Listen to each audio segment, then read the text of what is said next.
नमस्कार, आप देख रहे हैं प्राइम टीवी और मैं हूं आपके साथ अनन्या मिश्रा। स्वागत है आपका खबर दोपहर में।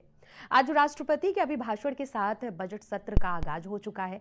बजट सत्र के लिए सरकार ने 16 बिलों की सूची तैयार की है, जिसमें वक्फ संशोधन बिल, इमिग्रेशन और फॉरेंसर बिल समेत वित्तीय मामलों से जुड़े कई महत्वपूर्ण बिल भी शामिल हैं।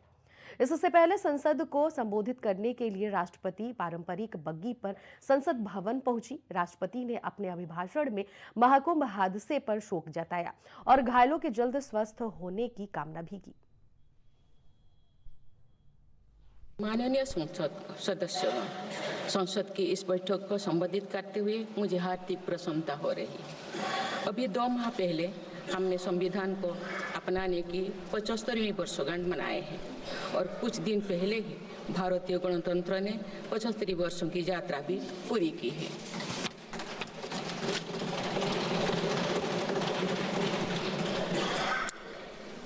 ये अवसर लोकतंत्र की जननी के रूप में भारत के गौरव को नई ऊंचाई देगा। मैं सभी देशवासियों की तरफ से बाबा साहेब आम्बेडकर समेत सभी संविधान निर्माताओं को नमन करती हूँ। माननीय सदस्यगण, इस समय देश में महाकुंभ का ऐतिहासिक पर्व भी चल रहा है। महाकुंभ भारत की सांस्कृतिक परंपरा का, भारत की सामाजिक चेतना का पर्व है। देश और दुनिया से आए करोड़ों श्रद्धालु प्रयागराज में पूर्ण स्नान कर चुके हैं। मैं मौनो अमावस्या के दिन हुई हादसे पर अपना दुख व्यक्त करती हूँ। घायलों के शीघ्र स्वस्थ होने की कामना करती हूँ। बजट सत्र से पहले सर्वदलीय बैठक में कुंभ का मुद्दा छाया रहा। विपक्ष ने राजनीतिक पर्यटन और वीवीआईपी व्यवस्था का आरोप भी लगाया। विपक्ष ने कुंभ हादसे को लेकर संसद में चर्चा की मांग की और मरने वालों की संख्या नहीं बताने का भी आरोप लगाया। इसके अलावा विपक्षी सांसदों ने वक्फ पर भी जेपीएस के कामकाज के तरीके पर भी सवाल उठाए। फिलहाल इसी बीच पीएम मोदी के एक बयान ने काफी सुर्खियां बटोरी हैं, जिसमें उन्होंने कहा कि 10 सालों में ये पहली बार है जब सत्र की शुरुआत से पहले कोई विदेशी चिंगारी नहीं फूटी। शायद पहला पार्लियामेंट का सत्र है कि जिसके 1-2 दिन पहले कोई विदेशी चिंगारी नहीं प्रगटी है। विदेश में से आग लगाने की कोशिश रही हुई है।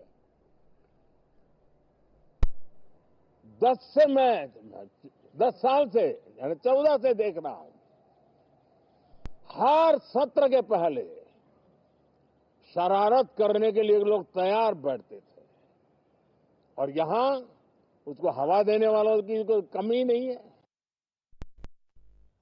वहीं इस पूरी खबर पर हमारे संवाददाता राजेश हमारे साथ जुड़ गए हैं। राजेश, जिस तरह से आज पीएम मोदी ने कहा कि विदेशी चिंगारी अभी तक नहीं फूटी है, इस पर क्या कुछ अपडेट है आपके पास?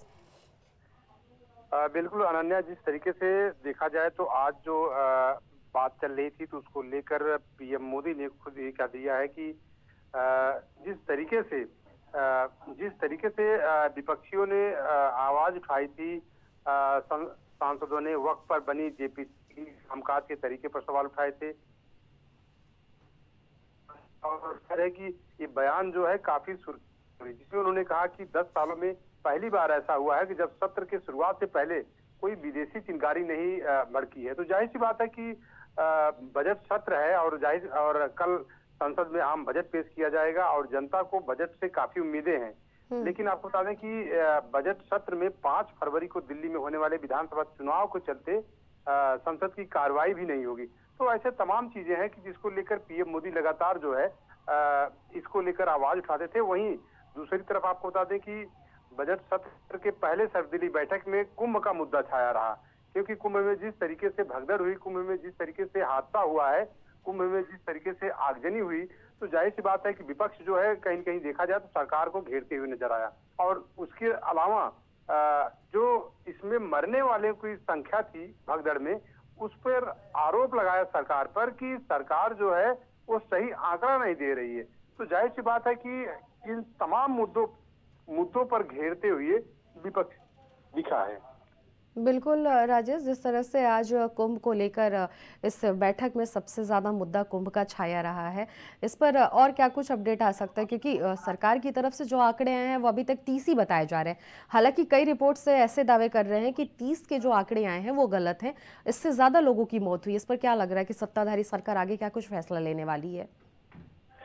बिल्कुल। देखिए, आपको बता दें कि जिस तरीके से विपक्ष लगातार मांग कर रही है कि सरकार ने जो आंकड़े दिए हैं वो बिल्कुल गलत हैं, और अगर देखा जाए तो महाकुंभ में मरने वालों की संख्या लगभग 50 से ज्यादा होगी।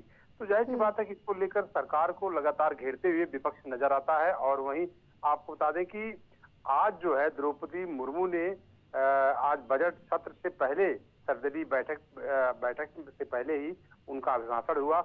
और दूसरी चीज आपको बता दें कि आज जो विपक्ष ने लगातार सवाल उठाया कि राजनीतिक पर्यटन और वीवीआईपी व्यवस्था का आरोप लगाया है सरकार पर। सरकार जो है कुंभ में वीवीआईपी सुरक्षा पर ध्यान दे रही थी, ना कि आने वाले श्रद्धालुओं पर। इसको लेकर विपक्ष ने सवाल उठाया। तो जाहिर सी बात है कि जो संसद सत्र चलेगा उसमें भी विपक्ष जो है सरकार को घेरते हुए नजर आएगी इस बार भी। ठीक है, तो ये माना जा सकता है कि इस बार जो बजट सत्र पेश होने वाला है इसमें कुंभ एक अहम मुद्दा होने वाला है। जी बिल्कुल, बिल्कुल अनन्या। इस बार भी जैसे ही सदन सत्र चालू होगा, मुझे लगता है कि विपक्ष जो है वो सरकार को घेरते हुए नजर आएगा। सबसे बड़ा मुद्दा महाकुंभ का है, क्योंकि विपक्ष हमेशा से सवाल उठाता रहा सरकार पर कि जो महाकुंभ में है उसमें तैयारियां अधूरी हैं, उसमें किसी भी तरह की व्यवस्थाएं नहीं की गई हैं। तो लगातार सरकार के ऊपर सवाल उठाता रहा, लेकिन वो चीज सामने आ गई कि सरकार जिस तरीके से महाकुंभ में भगदड़ मची, जिस तरीके से महाकुंभ में हादसा हुआ, जिस तरीके से महाकुंभ में आगजनी का मामला सामने आया, और व्यवस्था वहाँ पे शासन प्रशासन की व्यवस्था लचीली थी। तो जाहिर सी बात है कि इसको लेकर विपक्ष लगातार सवाल उठाया। और शायद है कि बजट सत्र में भी जब संसद में बजट पेश किया जाएगा, मुझे लगता है कि उस समय भी विपक्ष जो है मेन मुद्दा महाकुंभ को ही बनाएगा। ठीक है, बहुत बहुत शुक्रिया राजेश, आपने तमाम अपडेट हमसे साझा की।